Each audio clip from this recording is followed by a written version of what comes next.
தொடக்க நூல் அதிகாரம் 31.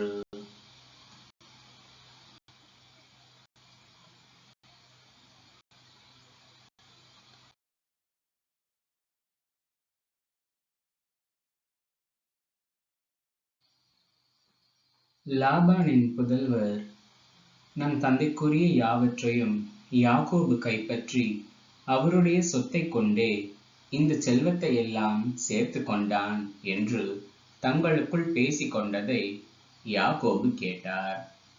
லாபானின் மனமும் முன்பு போல் இல்லை என்று யாக்கோபு கண்டார். ஆண்டவர் யாக்கோபை நோக்கி, உன் மூதாதையரின் நாட்டிற்கும் உன் இனத்தாரிடத்திற்கும் திரும்பிப்போ, நான் உன்னோடு இருப்பேன் என்றார். எனவே யாக்கோபு ராகேலையும் லேயாவையும் தம் மந்தை இருந்த புல்வெளிக்கு வரும்படி ஆள் அனுப்பினார். பிறகு அவர் அவர்களை நோக்கி, உங்கள் தந்தையின் மனம் என்பால் முன்பு போல் இல்லை என்று காண்கிறேன். என் தந்தையின் கடவுளோ என்னோடு இருந்து வருகிறார். உங்கள் தந்தைக்காக முழு வலிமையுடன் உழைத்தேன் என்று உங்களுக்கு தெரியும். உங்கள் தந்தையோ என்னை ஏமாற்றி என் கூலியை 10 முறை மாற்றினார். அவர் வழியாக எனக்கு எவ்வித தீங்கும் நேரிட கடவுள் விடவில்லை.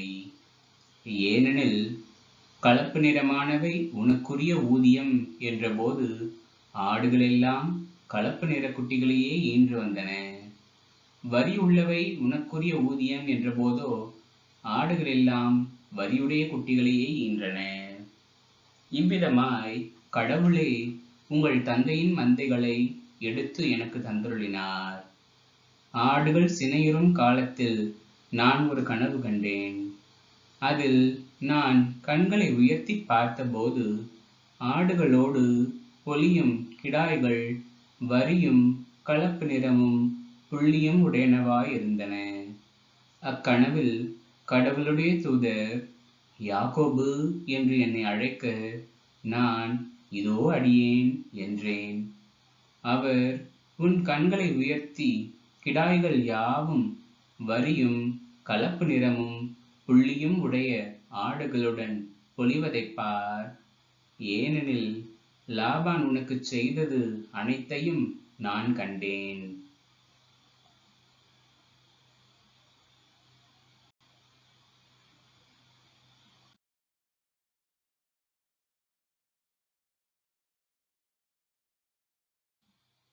நீ கல்லை திருப்பொழிவு செய்து எனக்கு நேர்ச்சை செய்து கொண்ட இடமாகிய பெத்தேலின் இறைவன் நானே.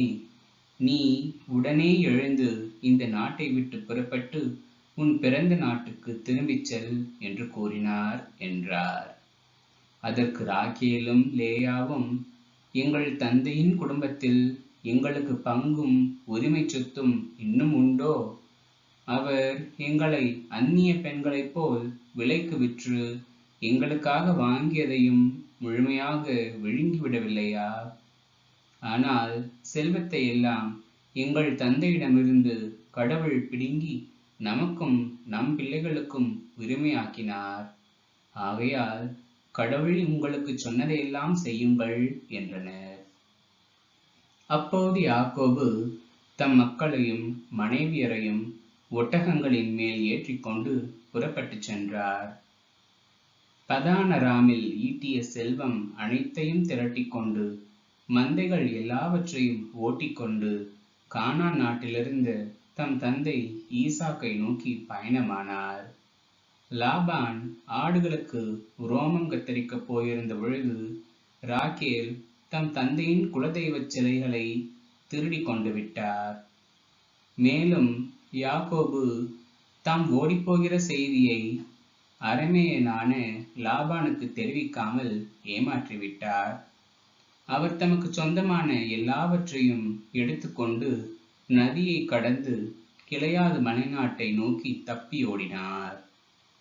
யாக்கோபு தப்பியோடிய செய்தி லாபானுக்கு 3ஆம் நாள் தெரிவிக்கப்பட்டது. உடனே அவன் தன் உறவினர்களை கூட்டிக் கொண்டு 7 நாள்களாக அவரை பின்தொடர்ந்து சென்று அவர் இருந்த கிளையாது மலைப்பகுதியை நெருங்கினான். அன்றிரவு கனவில் அரமேயனான லாபானுக்கு கடவுள் தோன்றி அவனை நோக்கி, நீ யாக்கோபிடம் நல்லதோ கெட்டதோ யாதொன்றும் பேச வேண்டாம் என எச்சரித்தார். லாபான் யாக்கோபை நெருங்கிய பொழுது யாக்கோபு கிளையாது மலைப்பகுதியில் கூடாரம் அடித்திருந்தார். அம்மலைப்பகுதியில் லாபானும் அவன் உறவினரும் கூடாரம் அடித்து தங்கினர்.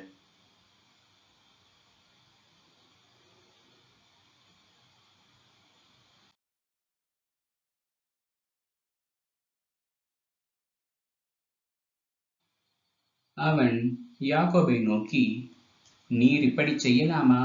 என்னை ஏமாற்றி என் புதல்வியரை வாள்முனையில் பிடித்த கைதிகளைப் போல் இட்டுச் செல்லலாமா? எனக்கு ஒன்றும் தெரிவிக்காமல் என்னை ஏமாற்றிவிட்டு ஏன் ரகசியமாய் ஓடி வந்தீர்? நான் மேலதாள வாத்தியங்களுடன் மகிழ்ச்சியாய் உங்களை வழியனுப்பி வைத்திருப்பேனே. என் பேர பிள்ளைகளையும் புதல்வியரையும் நான் முத்தமிட விடாமல் செய்துவிட்டது ஏன்? நீர் முட்டாள்தனமாக நடந்து கொண்டீர். இப்போதோ உமக்கு தீங்கிழைக்க என்னால் முடியும். ஆனால் நேற்றிரவு உம் தந்தையின் கடவுள் என்னை நோக்கி, நீ யாக்கோபிடம் நல்லதோ கெட்டதோ யாதொன்றும் பேச வேண்டாம் என்று எச்சரித்தார். உம் தந்தையின் வீட்டுக்கு திரும்பும் ஆவலினால் நீர் இவ்வாறு வந்துவிட்டீர். ஆனால் என் குலதெய்வ சிலைகளை திருடி கொண்டது ஏன் என்றான். யாக்கோபு அவனுக்கு மறுமொழியாக, நீர் உம் புதல்வியரை வன்முறையில் என்னிடமிருந்து பிரித்து வைத்துக் கொள்வீர் என்று அஞ்சினேன். ஆனால் உம் குலதெய்வ சிலைகளை யாரேனும் திருடியிருந்தால் அவன் உயிரோடு இருக்க வேண்டாம். உம்முடைய பொருள் ஏதாவது இங்கே என்னிடம் இருக்கின்றதா என்று நம் உறவினர் முன்னிலையில் பரிசோதித்து பார்த்து எடுத்துக்கொள்ளும் என்றார். அவற்றை ராகேல் திருடியிருந்தது யாக்கோபுக்கு தெரியாது. அப்பொழுது லாபான் யாக்கோபின் கூடாரத்திலும் லேயாவின் கூடாரத்திலும் 2 வேலைக்காரிகளின் கூடாரத்திலும் நுழைந்து தேடி பார்த்தும் ஒன்றையும் கண்டுபிடிக்கவில்லை. பின் அவன் லேயாவின் கூடாரத்தை விட்டு வெளியே வந்து ராகேலின் கூடாரத்திற்குள் நுழைந்தான். இதற்கிடையே ராகேல் குலதெய்வ சிலைகளை எடுத்து தம் ஒட்டகச் சேணத்தினுள் ஒளித்து வைத்து அதன் மேல் உட்கார்ந்து கொண்டார். லாபான் கூடாரமெங்கும் சோதித்து பார்த்தும் ஒன்றையும் கண்டுபிடிக்கவில்லை. அவர் தன் தந்தையை நோக்கி, என் தலைவராகிய உம் முன்னிலையில் என்னால் நிற்க முடியவில்லை என்று சினம் கொள்ள வேண்டாம், ஏனெனில் நான் மாதவிலக்காயிருக்கிறேன் என்றார். எனவே அவன் எவ்வளவு தேடி பார்த்தும் குலதெய்வ சிலைகளை கண்டுபிடிக்க முடியவில்லை.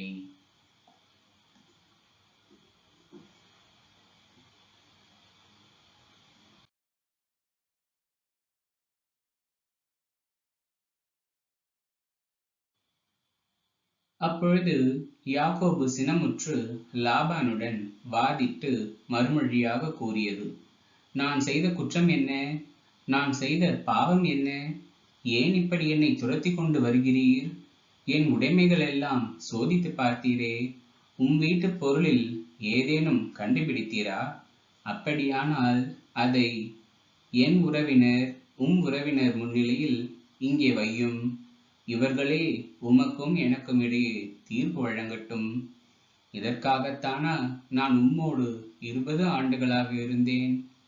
உம்முடைய செம்மறி ஆடுகளும் வெள்ளாடுகளும் சினை அழியவில்லையே. உம்முடைய மந்தை கிடாய்களில் ஒன்றையும் நான் தின்னவில்லையே. கொடிய விலங்குகளால் அடிப்பட்டவைகளை நான் உம்மிடம் கொண்டு வரவில்லையே.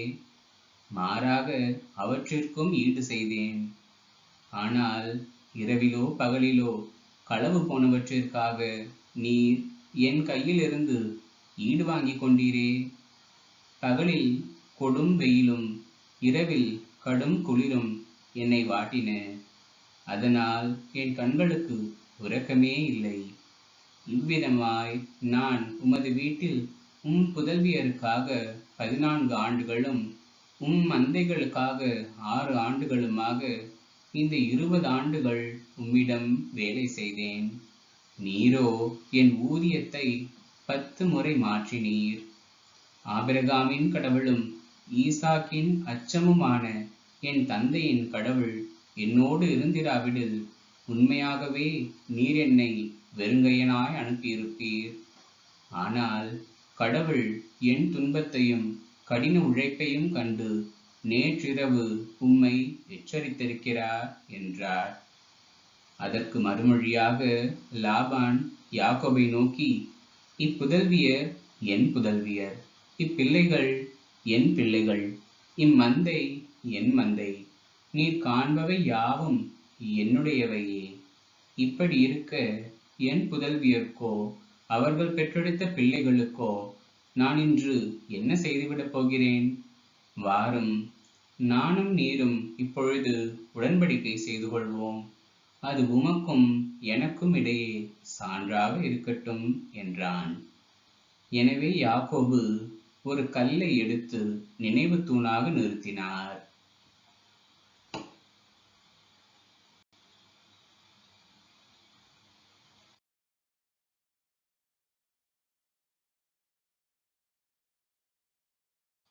யாக்கோபு தம் உறவினரை நோக்கி, கற்கள் சேகரித்து கொண்டு வாருங்கள் என்றார். அவர்களும் கற்களை கொண்டு வந்து ஒரு குவியல் எழுப்பி அக்குவியல் அருகே உணவருந்தினர். அதற்கு லாபான் எகர்சகதுத்தா என்றும் யாக்கோபு கலையேது என்றும் பெயரிட்டனர். பின்னர் லாபான், இக்குவியல் இன்று உமக்கும் எனக்கும் சான்றாகுக என்றான். ஆகவே அதற்கு அவன் கலையேது என்று பெயரிட்டான். மீண்டும் அவன், நாம் ஒருவர் ஒருவரை விட்டு பிரிந்து சென்ற பின்னும் ஆண்டவரே நம்மை கண்காணிப்பாராக என்று சொல்லி அதற்கு மிஸ்பா என்றும் பெயரிட்டான். மேலும் அவன், நீர் என் புதல்வியரை துன்புறுத்தினாலோ அவர்களைத் தவிர வேறு பெண்களை மணந்து கொண்டாலோ நம்மிடையே வேறு எவரும் இல்லையெனினும் உமக்கும் எனக்கும் இடையே கடவுளே சாட்சி என்பதை நினைவில் கொள்ளும் என்றான். மீண்டும் லாபான் யாக்கோபை நோக்கி, இதோ இந்த குவியலையும் நினைவு தூணையும் பாரும். இவற்றை எனக்கும் உமக்கும் இடையே நிறுத்தி வைத்துள்ளேன். நான் இந்த குவியலை கடந்து வந்து உமக்கு தீங்கிழைக்க மாட்டேன் என்பதற்கும், நீர் இந்த குவியலையும் நினைவு தூணையும் கடந்து வந்து எனக்கு தீங்கிழைக்க மாட்டீர் என்பதற்கும் இந்த குவியல் சான்று, இந்த நினைவு தூண் சான்று. ஆபிரகாமின் கடவுள், நாகோரின் கடவுள், அவர்களின் தந்தையின் கடவுள் நம்மிடையே நீதி வழங்குவாராக என்றான். பின்னர் யாக்கோபு ஈசாக்கின் அச்சம் என்று தம் தந்தையின் கடவுள் பெயரால் ஆணையிட்டு வாக்களித்தார். பின்பு அவர் மலையின் மேல் பலி செலுத்தி உணவு அருந்தும்படி தம் உறவினரை அழைத்தார். அவர்கள் உணவருந்திய பின் அன்றிரவு மலையிலேயே தங்கினார்கள். அதிகாலையில் லாபான் எழுந்து தன் பேரப்பிள்ளைகளையும் புதல்வியரையும் முத்தமிட்டு அவர்களுக்கு ஆசி வழங்கினான். பின்னர் அவன் அவர்களை விட்டு பிரிந்து தன் இடத்திற்கு திரும்பி போனான்.